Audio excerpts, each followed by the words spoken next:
मैं Johnny liver, मेरा असली नाम जॉन राव है। मैं आंध्र प्रदेश से हूँ। मेरे माता पिता बहुत पहले मुंबई आ चुके थे। मैं मुंबई में धारावी माटुंगा लेबर कैंप में रहता था। फिर 10 साल की उम्र में मैं किंग सर्कल में शिफ्ट हुआ। किंग सर्कल के स्लम्स में मैं रहता था। गरीबी में ज़िंदगी गुजारी हमने। तो मेरा जो एरिया था किंग सर्कल, वो एक इंडिया के मैप की तरह था। हर तरह के, हर किस्म के लोग वहाँ थे। अलग अलग भाषाएं बोलने वाले लोग थे। और मुझे बचपन से ही लोगों की नकल करना, लोगों की कॉपी करना, ये इसकी आदत थी। लोग बड़ा एंजॉय करते थे। डांस वांस के प्रोग्राम्स किया करता था। ये करते करते करते 17 साल का हुआ। तो 17 साल का जब मैं हुआ तो स्टेज पर स्टैंड अप करना शुरू कर दिया। मिमिक्री के प्रोग्राम्स करने शुरू कर दिए। एक्टरों की आवाज़ें निकालना, ये सारी बातें थी। फिर जब मैं 18 साल का हुआ, मेरे पिताजी के यहाँ नौकरी पर लग गया। मेरे पिताजी हिंदुस्तान लीवर में काम करते थे। अब हिंदुस्तान लीवर में मैं काम करने लगा, 6 साल वहाँ नौकरी की। तो वहाँ भी मैं प्रोग्राम्स वगैरह करता था। तो वहाँ से मुझे लीवर नाम मिल गया। तो जॉन राव से मैं जॉनी लीवर हो गया। वहाँ से करते करते करते करते शोज़ भी कर रहा हूँ, कुछ फिल्में भी कर रहा हूँ और वर्ल्ड टूर करना शुरू कर दिया। अमेरिका, इधर उधर पूरी दुनिया में घूमने का मौका मुझे मिला। इंसान को अपनी पिछली ज़िंदगी नहीं भूलना चाहिए। मैं ये भूल गया कि मैं हिंदुस्तान में एक मजदूर था। हर एक का दिमाग ख़राब होता है, मेरा भी दिमाग ख़राब हुआ था। मुझे याद है मैं शोज़ के लिए एसटी बसों में सफ़र करता था। 3rd क्लास डिब्बे में मैं सफ़र करता था विदाउट रिजर्वेशन। अब उसके बाद जब आप फ्लाइट में उड़ने लगते हैं तो ज़मीन आसमान का फ़र्क हो जाता। डॉक्टर के पास गया। डॉक्टर ने कहा इसका ऑपरेशन करना पड़ेगा। तो मैंने कहा कर दीजिए। बोले आप बेफिक्र रहो, 15 मिनट में इसको ठीक कर दूंगा, मैं ट्यूमर निकाल दूंगा और ये ठीक हो जाएगा। एक 10 मिनट के बाद ऑपरेशन थिएटर से कोई आता है और मुझसे कहता है कि डॉक्टर साहब आपको बुला रहे हैं। मैं ऑपरेशन थिएटर में जाता हूँ तो मेरा बेटा टेबल पे लेटा हुआ है और इतना बड़ा कट था उसका। और मैंने कहा जी क्या बात है? तो बोले ऑपरेशन नहीं कर पाएंगे क्योंकि ट्यूमर जो है वो निकाल नहीं सकते हैं। वो नसों में जकड़ा हुआ है, नसों के बीच में जकड़ा हुआ है और वो एक भी नस बाय मिस्टेक कट जाए तो वो पैरालाइज हो जाएगा, उसको लकवा हो सकता है, एक साइड से पूरा बदन खराब हो जाएगा। बोले क्या करना चाहिए? बोले बंद कर दो ऑपरेशन। तो फिर से स्टिच कर दिया उन्होंने, ऑपरेशन नहीं हुआ। डॉक्टर्स ने हाथ ऊपर कर दिए। जॉनी के सामने अपने इकलौते बेटे की जिंदगी का सवाल था। अब वो जो ट्यूमर है इतना सा था, वो इतना बड़ा हो गया 2 साल में। हमने होम्योपैथी, आयुर्वेदिक बहुत सा इलाज किया, कुछ नहीं, वो ट्यूमर इतना बड़ा हो गया। अब वो ना उससे ठीक हो रहा है आयुर्वेदिक से या होम्योपैथिक से, और ऑपरेशन के लिए भी नहीं जा सकते। 2 साल गुजर गए। पहला ऑपरेशन 2000 में था, अब ये 2002 तक का कुछ नहीं हुआ। हमने बहुत से बाबाओं के पास गए, स्वामियों के पास गए, कुंडली जो भविष्यवाणी करते हैं उनके पास गए। ये सब चीज़ें हुई। बच्चे के लिए इकलौता बेटा है, इसके लिए जो जहाँ बोले वहाँ जाते थे। उन सब ने कहा कि ऑपरेशन के लिए मत जाना, ऑपरेशन मत कराना, बच्चा चला जाएगा। और एक कुंडली वाले ने तो कहा था कि 2002 तक ही आपका बच्चा है, उसके बाद आपका बच्चा नहीं है। अब बच्चे से मैंने कहा देख बेटा, अभी मैं कुछ नहीं कर सकता हूँ, तुम्हें और कोई चीज़ चाहिए मैं तुम्हें दे सकता हूँ, ये उसका काम है, मैं नहीं कर सकता हूँ। क्या कोई ऐसी शक्ति है जो जॉनी लीवर के बेटे को बचाएगी? मेरे बच्चे को हर प्रेयर मीटिंग में हम ले जाते थे, कहीं से इसको हीलिंग मिल जाए। बहुत से लोग प्रेयर प्रार्थना करते थे ये ट्यूमर निकल जाएगा, इसके गले पे ये ट्यूमर नहीं होगा। हमने कहा जी जी जी जी, लेकिन 2 साल तक हमने देखा कुछ नहीं हुआ। एक बार हम लोग अमेरिका गए थे, अमेरिका वगैरह घूम फिर के निकले। अब एक संडे हम लोग चर्च में गए, तो वहाँ मैं प्रेयर के लिए खड़ा था। जो पास्टर की नज़र पड़ी मेरे बेटे के ट्यूमर पे, तो मैंने कहा जी ये ट्यूमर है। उन्होंने कहा इसको ले जाओ न्यूयॉर्क में एक हॉस्पिटल है स्लॉन कैटरिंग, उसमें ले जाओ, ये ठीक हो जाएगा, इसको खुदा ठीक करेगा, तुम खुदा के घर में हो, God is going to heal him, take him to Sloan Kettering hospital, it's a good hospital, God is going to heal him, God is going to heal him. तो 2-3 बार उन्होंने बोला God is going to heal him. मैंने कहा जी जी जी। मुझे बहुत अच्छा लगा।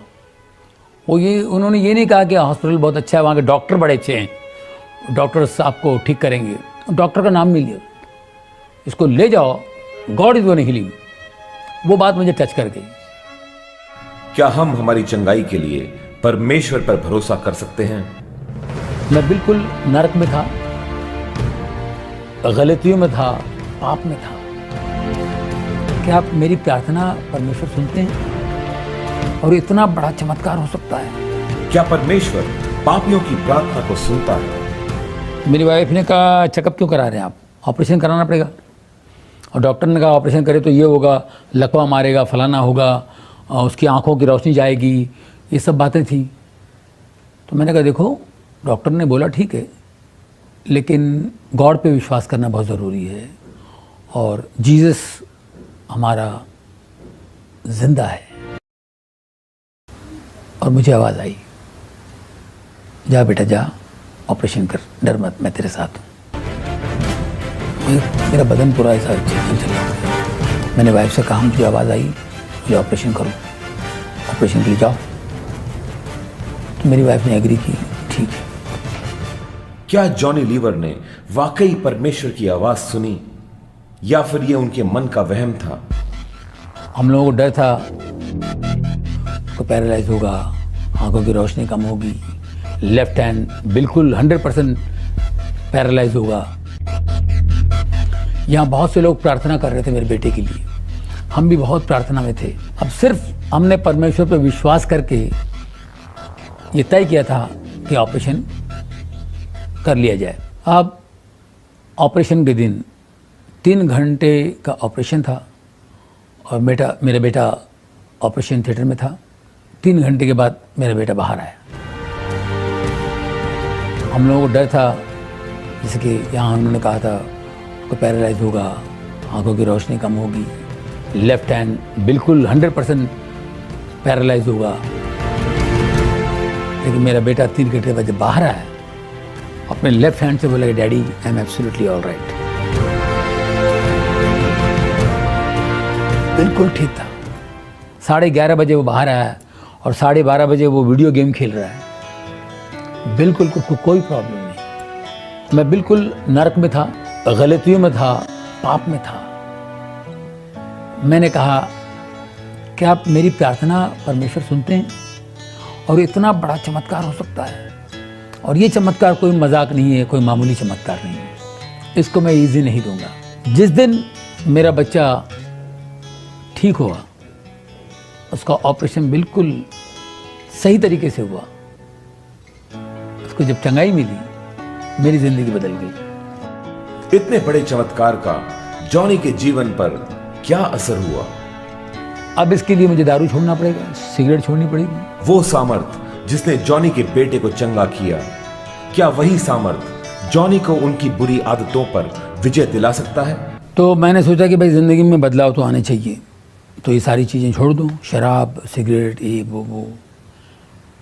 मैंने सारी चीज़ें छोड़ दी, शराब, सिगरेट, गंदी बातें बोलना, किसी के बारे में गलत बोलना। मैंने कहा उसको छोड़ दो। शराब में 1.5 बोतल पीता था, और 4 पैकेट सिगरेट पीता था। बहुत मुश्किल था मेरे लिए छोड़ना ये। बारिश के मौसम में बहुत तकलीफ होती थी, मुझे तलब आती थी, लेकिन मैं प्रार्थना करता था कि परमेश्वर मुझे शक्ति दे, यीशु मुझे ताकत दे, मैं नहीं हाथ लगाऊँ इसको। कोई कहता है कि वाइन तो पी सकते हैं, मैं वाइन भी नहीं पीऊँगा, मैं टच ही नहीं करूँगा, कोई चीज़ नहीं पीऊँगा।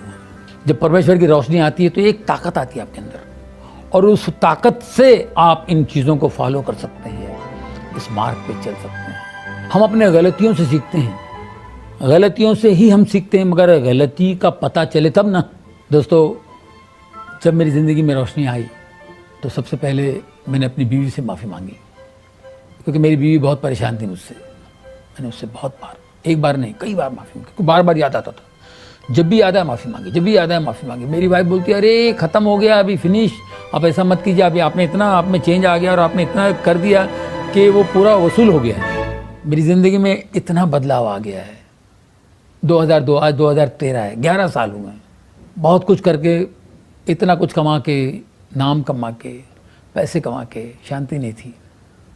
और मैं बीच में 10 साल काम नहीं किया, इनकम बिल्कुल नहीं था, लेकिन मैं शांति से था, पहले से ज़्यादा शांति। मेरी औरत बोलती है आप कमाते नहीं, फिर भी हम लोग हंस रहे हैं, एंजॉय कर रहे हैं, प्रभु की स्तुति कर रहे हैं, प्रभु का धन्यवाद कर रहे हैं और खुश हैं। तो ये दौलत जो है, ये दौलत हर एक की ज़िंदगी में चाहिए। तो काम अच्छा भी होता है, बुरा भी होता है, अब आपके ऊपर है, अच्छा करो या बुरा करो। टैलेंट को अच्छी तरीके से यूज़ करो या बुरी तरह से। तो मैंने क्यों ना अच्छा काम क्यों ना करें, जब परमेश्वर की देन है तो अच्छा काम क्यों ना करें। तो अच्छे रोल्स आते हैं तो मैं करता हूँ, अच्छे शोज आते हैं मैं करता हूँ। फैमिली वाले जो बैठ के मुझे सुने, अच्छी बातें सुने, और जब भी वक्त मिलता है परमेश्वर की सेवा करता हूँ। इतनी शांति मिलती है मुझे, मेरे परिवार में खुशी है। यहाँ तक का मेरी वाइफ सेवा करती हैं, मेरी बेटी चर्च में वर्शिप लीड करती हैं, वो अच्छा गाती हैं, और मेरा बेटा ड्रम्स प्ले करता है।